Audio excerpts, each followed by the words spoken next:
네, 시청자 여러분 안녕하십니까. 출발 마케돈 예민수입니다. 주중반 수요일을 지납니다.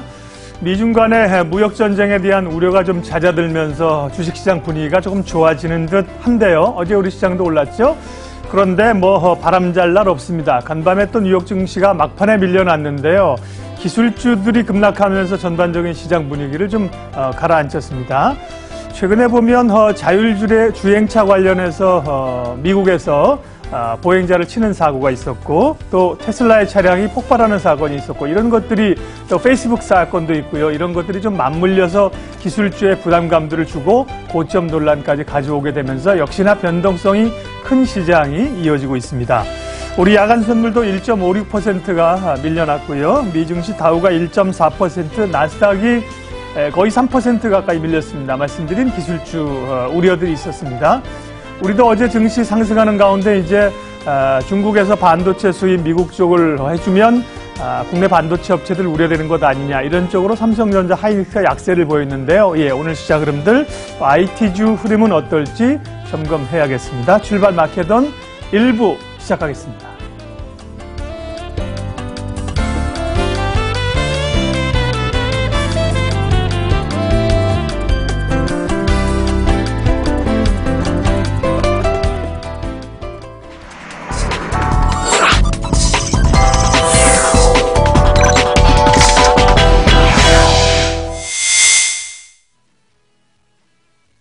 네, 첫 코너 장용혁의 마켓 시그널입니다. 한국투자증권 이프렌드예요. 장용혁 팀장님 함께하겠습니다. 어서 오십시오. 네, 안녕하세요. 어제 아침에 그런 얘기를 하셨죠. 삼성전자, 하이닉스는 조금 주춤거리겠지만, 네. 시장 전체는 괜찮을 걸로 얘기를 하셨는데, 네. 어쨌거나 이제 반도체 IT에 대한 어제 우려들, 게다가 이제 간밤에 미국의 뉴욕에 이제 조금 전 말씀드린 것처럼 기술주들이 많이 밀려서 조금 더 부담스러운데요. 어떻게 해석할까요? 제가 과거 방송에서도 비슷한 예를 한번 들었던 것 같아요. 네. 스포츠 경기하고 한번, 어젯밤 축구 했으니까 축구로 한번 네. 예를 들어볼까요? 사실 야구 예가 더 적합하긴 한데. 네. 네. 득점은 막 죽을뚱살뚱합니다. 막 우여곡절 끝에 막 들어가죠. 네. 근데 실점을 정말 어이없이 내주는 경기를 보게 되면 그 경기를 보는 사람들은 실망을 좀 많이 합니다. 그러니까 이 득점을 어렵게 했다라는 것보다 실점을 쉽게 했다라는 부분에 대해서 굉장히 좀 이 경기 만족도가 떨어지겠죠. 시장도 마찬가지예요. 올라가는 거는 정말 죽을뚱살뚱 올라가고 빠지는 거는 정말 가볍게 툭툭 밀려나가면 소위 말해서 우리가 시장에서 이런 얘기 많이 합니다. 시장 안 되는 시장인가 보다. 그러다가 이제 또 올라오는 시장 오면은 되는갑다. 그러고 달라들었다가 또 어이없이 빠지면은 그냥 자르지도 못하고 내려오는 케이스들. 이런 시장이 정말 어려워지는 거죠. 어제도 미증시가 막판 1시간 30분을 못 버텼어요. 그러게요. 지난번에도 1시간 30분을 못 버텼거든요. 근데 1시간 30분 못 버티면서 웬만큼 밀리면 그냥 그러려니 합니다. 근데 이건 분명히 어제 미증시 장 출발 분위기는 1% 강세 보고 있다가 갑자기 또 막판에, 저도 아침에 일어나서 사실 깜짝 놀랐는데, 막판 1시간 30분을 못 버텨도 이렇게 못 버틸 수가 있나라는 생각을 하게 되면, 이 전형적인 후약 증시잖아요. 전형적인 후약 증시거든요. 그럼 이거는 전반적으로 시장에 대해서 좀 우려하는 시각들이 높아질 수밖에 없죠. 시장의 이 시장의 변동성이 커질 때, 그러니까 너무 빈번한 급등락이 나올 때는 딱 둘 중 하나거든요. 고점 아니면 저점이란 얘기인데, 과연 시장이 고점 인식을 하는 건지, 아니면 다소간 받았던 조정에 대해서 바닥다지기를 하는 건지, 그 부분에 대한 논란은 계속적으로 좀 남을 것으로 보여집니다. 변동성이 불가피하게 커진 부분, 그리고 작년에 비해서 탄성이 크게 둔화된 부분, 이 두 가지는 인정하고 끌고 가야 될 것 같아요. 그럼 우리 국내 증시가 아웃퍼폼을 낼 수 있느냐 없느냐, 이걸 쳐다봐야 되는데, 간밤 야간 선물 보셨겠습니다만 1.5% 이상 밀렸죠. 그래서 우리가 큰 폭의 아웃퍼폼 보이기에는 다소간 또 쉽지 않아 보이고, 게다가 어제 삼성전자, 하이닉스가 리드를 못할 걸로는 봤지만, 네. 하이닉스 낙폭이 또 그렇게 2~3% 세게 나올 거라고는 또 쉽사리 될 생각 안 하셨을 텐데, 어제 또 그런 그림, 삼성전자는 또 그럭저럭 버텼습니다만, 어제 강조드렸던 뭐 철강이나 이런 쪽들이 굉장히 좋았죠, 어제는. 네, 그래서 오늘 시장에서도 몇몇 가지 포인트를 좀 살펴보고자 합니다. 반도체 얘기서부터 하는 게 맞을 것 같죠? 예. 네, 반도체 얘기서부터 한번 해보면요.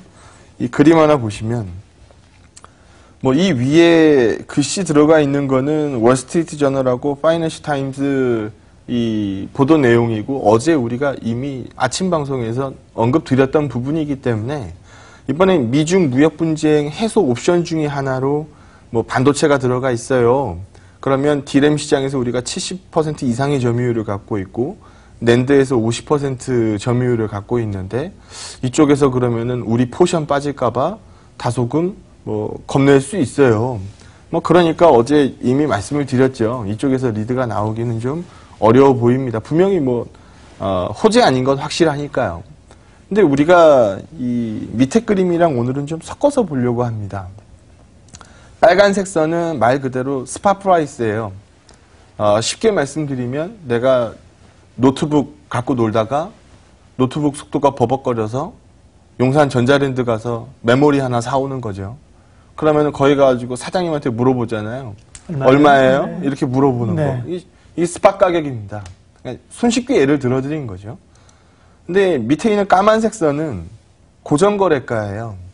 그러니까 뭐 컴퓨터 브랜드 뭐 하나가 HP가 노트북을 만드는데 시장 가가지고 용산 사장님한테 대량 구매할 수는 없잖아요. 삼성전자나 하이닉스한테 구매를 하겠죠. 그래서 내가 이만큼 살 테니까 요거 내가 날마다 변화되는 가격에 지불을 해줄 수가 없으니 이번 달에는 얼마에 하자, 이번 달에는 얼마에 하자, 이렇게 계약하는 것들. 이게 고정거래 가격입니다.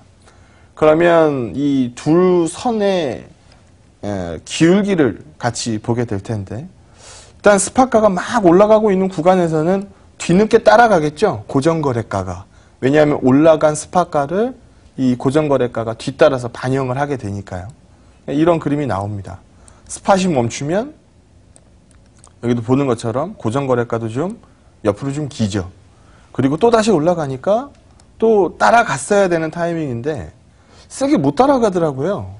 근데 최근 들어서 나오는 모습은 스팟가가 소위 말해서 시장에서 빠지기 시작을 했어요. 그러다 보니까 이 고정거래가와 스팟가의 차이, 이 스프레드가 점점 떨어집니다. 그러다 보니까 시장에서 나오는 제일 첫 번째 우려는 뭘까요? 야, 반도체 가격이 고정거래가가 플랫하거나 곧 빠질 수 있겠다. 이 얘기들 많이 합니다. 그러면 이거는 삼성전자나 특히 하이닉스 입장에서 봤을 때는 제일 안 좋은 뉴스죠. 네, 제일 안 좋은 뉴스 맞습니다. 온리 메모리에 기대고 있기 때문에 뭐 제일 안 좋은 뉴스인 거 맞죠. 요즘 낸드 쪽에서도 상황은 비슷합니다. 스프레드가 계속 죽고 있어서 조만간 고정거래 가격이 약간 다운될 수 있어요. 플랫하게 긴 지 오래됐기 때문에 다운될 수 있어요. 이 얘기를 지난 연말서부터 하고 있었던 상황이에요. 근데 지금 이 국면에서 대한민국 반도체 구매가 줄어들 수 있어요? 라는 얘기가 나오기 시작하니까 시장에서는 반갑지 않은 뉴스인 거 사실상 맞습니다. 근데 우리 삼성전자도 그렇고 하이닉스도 그렇고 하이 멀티플을 받고 있는 상태에서 이런 악재가 나오면 무너져야죠. 근데 우리 모두 다 공감하고 있는 것처럼 삼성전자 하이닉스는 하이 멀티플을 안 받고 있잖아요. 그러다 보니까 이 부분에 대해서도 제한적인 뉴스일 겁니다. 라는 코멘트를 드리고 있는, 분명히 호재는 아니고 이 반갑지 않은 소식인 건 맞지만 시장을 리드할 수 있는 이 종목들로 되기 어려운 거는 말씀을 드리지만 그러면 여기서 뚝 분질러집니다. 라고 말씀드리기 어렵다라는 부분을 말씀을 드리고 싶고요. 두 번째는 과연 미국에서 구매하는 칩이 대한민국 삼성전자와 하이닉스가 뽑아내고 있는 칩과 과연 맞아떨어질까라는 부분에 대한 고민을 한번 해봅니다. 지금 반도체가 공급 과잉은 아니거든요. 뭐 과거 같은 경우에는 옛날 하이닉스 생각해 보시면 돼요. 한 번은 돈을 왕창 벌었다가 한 번은 또 쫄딱 뭐 굶었다가 또 한 번 벌었다가 이게 계속적으로 반복됐었던 이유는 벌면은 캐펙스 투자하고 그러다가 이제 가격 떨어지면 캐펙스 투자 멈추고, 그러고 나서 가격 올라가면 또 캐펙스 투자하고, 이걸 반복적으로 보여줬기 때문이죠. 근데 지금은 소위 말해서 그렇지 않아요. 플레이어가 떨어졌고, 공급 과잉에 대한 우려들을 상당 부분 메이저 플레이어들이 컨트롤합니다. 그러니까 과거 같은 리스크는 상당 부분 많이 줄어드는 상황이죠. 그리고 이번에 중국에서 미국산 반도체 구매를 좀 늘릴게 라고 하는 건 지금 공급 과잉 상태에 있는 이 반도체가 아니기 때문에, 메모리가 아니기 때문에 중국에서 이 수입이 좀 떨어지면 다른 쪽에서 일부 소화할 수도 있는 거고요. 네. 그리고 이 가능성을 좀 점쳐보는 건 우리는 뭐 자성차례 시장이 좀 필요하겠습니다만 우리는 메모리에는 강점이 있습니다. 근데 우리 비메모리에는 상당히 약한 편이거든요. 그러니까 지금 이제 막 따라잡기 시작하고 있는 상황이죠. 중국이 메모리, 이게 반도체 굴기를 얘기하면서 메모리 쪽으로 또 가이드를 많이 펼칩니다만 비메모리 쪽으로 포커스를 많이 맞춥니다. 이미 메모리 쪽에서는 격차가 많이 벌어져 있으니까 비메모리 쪽으로 일단 관심을 많이 두는 경향이 강하죠. 그러면 이번 이 반도체 미국에서 이제 구매 늘리겠다라고 하는 거 메모리라고만 확정 지을 수도 사실은 없어요. 비메모리일 가능성이 존재하고요. 우리가 메모리 하면은 많은 이 투자자 여러분들이 그냥 PC 한번 뜯어보면 그 안에 들어가 있는 막대기 램 많이 생각하시는데요. 예. 그게 다가 아니고 요즘 뭐 데이터 센터 뭐 서버 램이라든지 뭐 그래픽 램이라든지 뭐 이런 부분 스페셜티 램들이거든요. 이런 부분들은 또 마진도 높고요. 우리 대한민국 이 메모리 업체들이 굉장히 잘하는 분야이기도 합니다. 그래서 악재인 거 맞지만 반갑지 않은 뉴스인 거 맞지만 이 뉴스가 그럼 네 죽어라고 얘기하는 파워는 아닐 겁니다. 라는 부분에 대해서 말씀을 좀 드리고 싶고요. 공교롭게도 또 어제 기술주가 급락한 다음에 이 말씀을 드리려니까 그러니까요. 예, 효과가 좀 떨어지긴 합니다만 어제 아침에 말씀드렸던 톤은 호재 아닙니다. 라는 부분들을 강조드리고 싶었던 거고 오늘 말씀드리고 싶은 톤은 호재 아닌 거는 뭐 이미 말씀드린 거고 이거 뭐 우리 삼성전자 하이닉스가 쫙 밑으로 부러져야 되는 이슈 아닙니다. 라는 부분을 강조드리고 싶습니다. 한 장의 그림을 더 보여드리고 싶은데요. 이번에 그 트럼프의 무역 분쟁에 대해서 말들이 많죠. 미국 내부에서도 결론은 딱 하나라고 얘기를 하더라고요. 지지율이 필요한 거다. 중간선거를 앞두고. 그런데 그런 측면에서 보면 여기 보시는 것처럼 실제로 공화당의 지지율이 오릅니다. 일단 어느 정도 성공을 보인 거죠. 이게 안 먹혔으면 더 문제예요, 사실. 이게 안 먹혔으면은 더 강하고 뭐 더 독한 정책들이 나왔을 거거든요. 근데 일정 부분 먹히기 시작합니다. 그럼 이거 가지고 소위 말해서 밀당을 하겠죠. 그래서 이런 부분들이 지금 시장에 있는 상태고 시장의 변동성이 높아진 상태고 우리가 겁내는 거는 하락의 연속성을 띠고 뚝뚝뚝 분질러져 나가는 건데 아직 그런 쪽으로는 글쎄요, 뭐 아직까지는 그런 쪽에 무게를 크게 두고 있지 않다라는 말씀 드리고 싶습니다. 네, 그러게요. 이제 어제 나왔던 중국에서의 미국 반도체 수입, 그에 따른 우리 반도체 영향은 뭐 제한적일 걸로 오늘도 분석해 주셨는데, 간밤에 이제 미증시 기술주들이 보통 한 5%, 6%씩 뚝뚝 떨어졌거든요. 트위터가 10% 넘게 떨어졌어요. 그러게요. 네. 근데 어찌 보면 사실 그렇게 올라가는 미국의 소위 이제 빵을 중심으로 한 뭐 이런 주식들 오를 때 그럼 한국 기업은 같이 올랐느냐, 그런 류의 기업들이 있느냐, 이렇게 따져보면 실제적으로는 제한적인데 심리적인 영향 얼마나 받느냐가 이제 중요하고요. 네. 자, 그러면 전략은요, 변동성이 커진 상황. 어제도 저도 뭐 그런 얘기 들었습니다만 올라갔다고 쉽게 참 받기도 어려운 상황이고 전략하고 뭐 섹터별 얘기 좀 점검할까요? 일단 그제는 제가 피크아웃이라는 단어를 월요일 날 얘기를 했고 어제는 제가 전화위복 케이스들을 얘기를 했고 오늘은 거기에 대한 섹터별 얘기를 좀 해보려고 합니다. 일단 첫 번째 그림 한번 보시면은요. 어제도 제가 그 말씀을 드렸는데 전화위복이 될 수 있다. 일단 첫 번째, 올해 들어서 시장이 이번에 이 무역 노이즈 나오기 전에 시장은 이미 2월 말서부터 한번 크게 흔들렸잖아요. 그러면 그때 왜 흔들렸는지 한번 기억해 보자. 그때 우리 제일 많이 핑계댔던 게 뭐예요? 금리였거든요. 이 금리 왜 올라가는데 뭐 고용지표 잘 나와서 수요 인플레이션 생길 것 같으니까 실제로 요즘 뭐 물가 데이터가 높게 나오겠다. 그러니까 연준에서는 금리 올라가는 속도가 빨라지지 않겠어요? 네 차례의 인상? 뭐 이런 부분들 얘기 나오면서 뭐 시장이 소위 말해서 조정을 받았죠. 저는 그때 계속 말씀드렸던 게 이게 어떻게 악재입니까? 이건 악재 아니에요. 그 말씀 계속 드리는 와중에 여기서 보시는 것처럼 금리는 오르다 말았죠. 근데 지금 나오고 있는 상황을 대입시켜서 보면 적어도 지금 이 자리에서 금리 쭉쭉쭉 올라가는 그림은 나올 가능성이 많이 떨어졌죠. 예. 제가 이때도 말씀 많이 드렸던 게 3%면 목에 찹니다. 롱텀 금리 3% 찍고 있는 상황에 3% 이상 10년물 금리가 가봐야 얼마나 가겠습니까? 채울 만큼 채워진 거 아닙니까? 금리 얘기로 핑계대지 말고 그냥 많이 오른 증시에 적당한 조정이 나왔다라고 읽읍시다. 펀더멘탈에 영향이 없어요.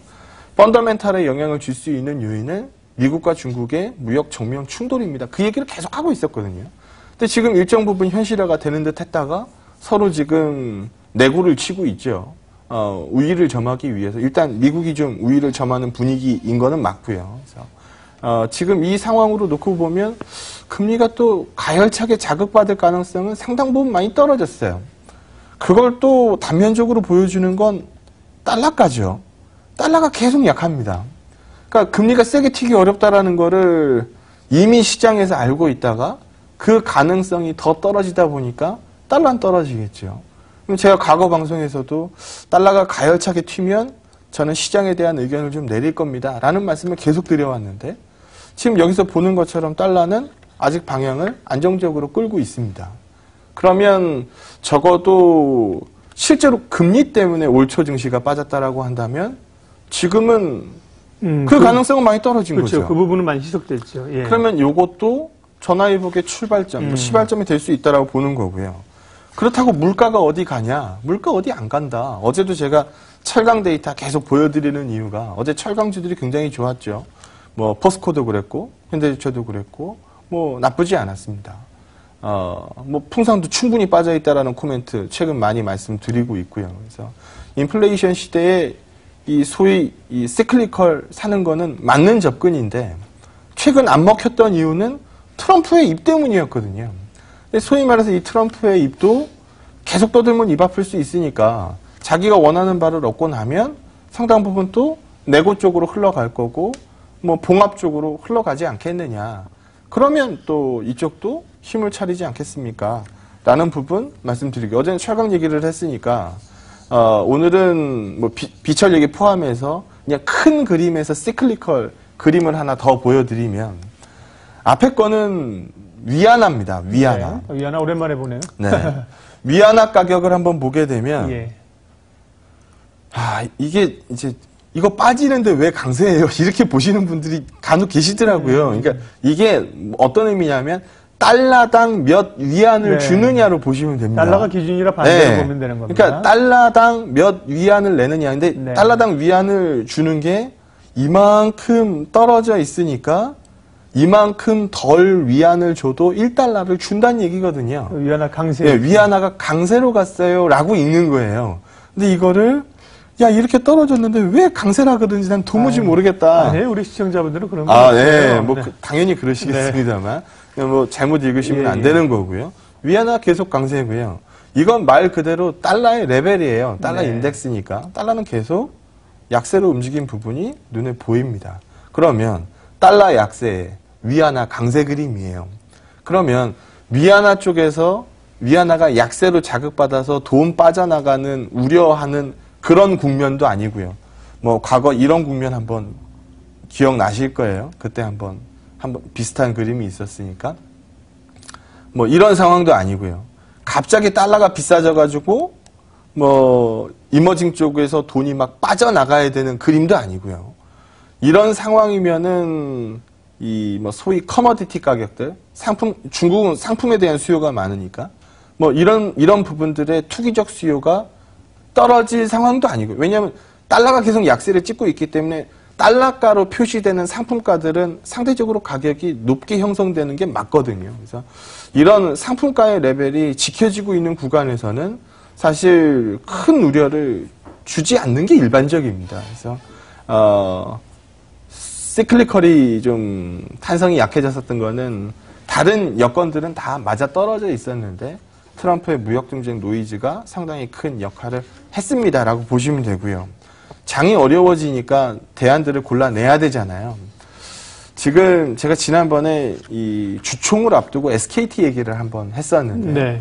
지난번 주총에서 인적 분할 가능성에 브레이크를 잡으면서 소위 실망감이라는 게 나왔습니다.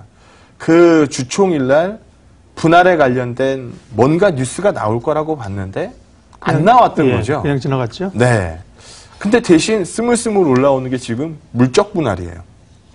사실 물적 분할 가능성을 시장에서 높게 보고 있지 않았었는데 지금 인적 분할 아니면 물적 분할이겠네요. 그냥 요 단계라고 보시면 됩니다. 그래서 제가 분할 얘기를 다 떼고 얘기를 할게요. 앞에 거는요. 3사의 마케팅 비용 합계입니다. 그러니까 얘네들은 조 단위로 마케팅 비용을 써요. 다음 페이지 먼저 보여드리면 통신사의 어닝이 어떻게 이루어져 있는지를 한번 보여드리는 겁니다. 네, 실적 구조가 어떻게 네. 되나. 이 영업이익 3사 합쳐가지고 영업이익이 이만큼 나와요. 근데 이 영업이익을 우리가 보는 건 영업이익이죠. 네. 근데 소위 비용 단위라고 부르는 것들은 뭐 지원금, 그리고 리베이트, 뭐 동네에 있는 그 판매점들 가입자 유치하면은 뭐 이 리베이트 주고 하는 부분들 있잖아요. 이런 것들 다 마케팅 비용입니다. 뭐 어느 날 갑자기 어디 모모 지점에 뭐 공짜 뭐 풀렸어요. 막 돌아가지고 사람 우르르 몰려가지고 막 가입하고 막 그런 거 있잖아요. 그거 다 리베이트 비용들입니다. 이런 비용들이 합쳐지면 이렇게 나옵니다.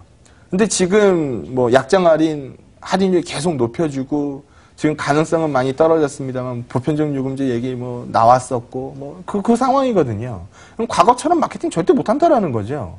그러니까 많은 분들이 통신사 어닝에 대해서 걱정을 많이 하는데요. 전 그러지 않아도 될 거라고 보는 이유가 얘네들은 마케팅 비용 컨트롤이 먼저지 어닝 빠지는 게 먼저가 아닐 거라는 겁니다.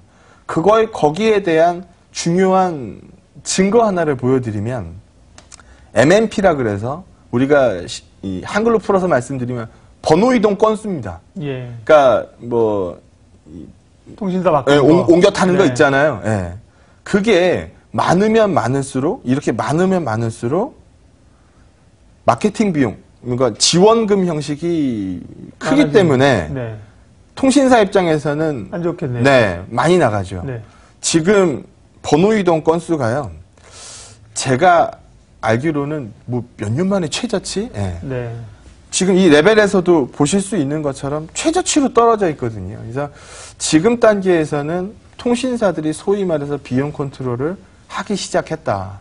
지금 SKT 기준으로 봤을 때 23만 원이 채 안 되는데 배당 여기다가 10,000원만 곱해도 배당 수익률은 이미 4% 나오고 있는 상황, 4%가 넘죠. 그래서 소위 시장이 좀 어렵다라고 한다면 소위 방어에 대한 종목들도 관심이 좀 높아질 텐데 지난 이 주총에서 소위 이 분할에 대한 기대가 좀 미달하면서 마지막 쓴물까지 나왔다라고 한다면 저는 지금 이 가격 굉장히 관심 많습니다. 라는 쪽으로 말씀드리도록 하겠습니다. 네. 통신주 가운데는 어쨌든 3사 중에 탑픽은 SKT인 거죠? 네, SKT 좋아하고요. KT도 나쁠 건 없고요. 네. LG U+ 같은 경우는 규모가 좀 떨어지니까 5G 네. 투자 갔을 때 가장 이 유동성적인 측면에서 좀 힘들 수 있으니까요. 제일 등치 큰 SKT를 선호합니다. 네, 오늘 포트폴리오 다 본 건 아니고요. 주요 시황 변화에 따른 몇 개 섹터들 움직임 좀 점검을 해봤습니다. 자, 오늘 또 어쨌든 만만치 않은 그런 하루를 준비하는 수요일인데 오늘 전략 한마디 정리하겠습니다. 네, 어제는 또 바이오 쪽에서 조금 숨 좀 쉬었죠? 네. 예. 오늘은 어떨지 모르겠습니다만 소위 말해서 하이퍼 밸류 성장주들 쪽에서 논란이 커진 건 분명히 사실입니다. 그러면 저는 이번에 장이 무너지지 않는 이상 다음에 오는 시세는 낙폭과대 가치주들 쪽에서 올 거라고 보고 있고요. 그런 류의 종목들 중심으로 관심을 좀 모아가시는 게 전 필요하다라고 생각합니다. 일정 부분 그런 얘기들을 이제 앞에 한 겁니다. 네. 예, 뭐 소재산업재라든지 통신주라든지요. 예, 장영혁의 마켓 시그널 시장 흐름 읽기 오늘 여기까지 하겠습니다. 한국투자증권 장영혁 팀장님 함께했습니다. 고맙습니다. 네, 고맙습니다.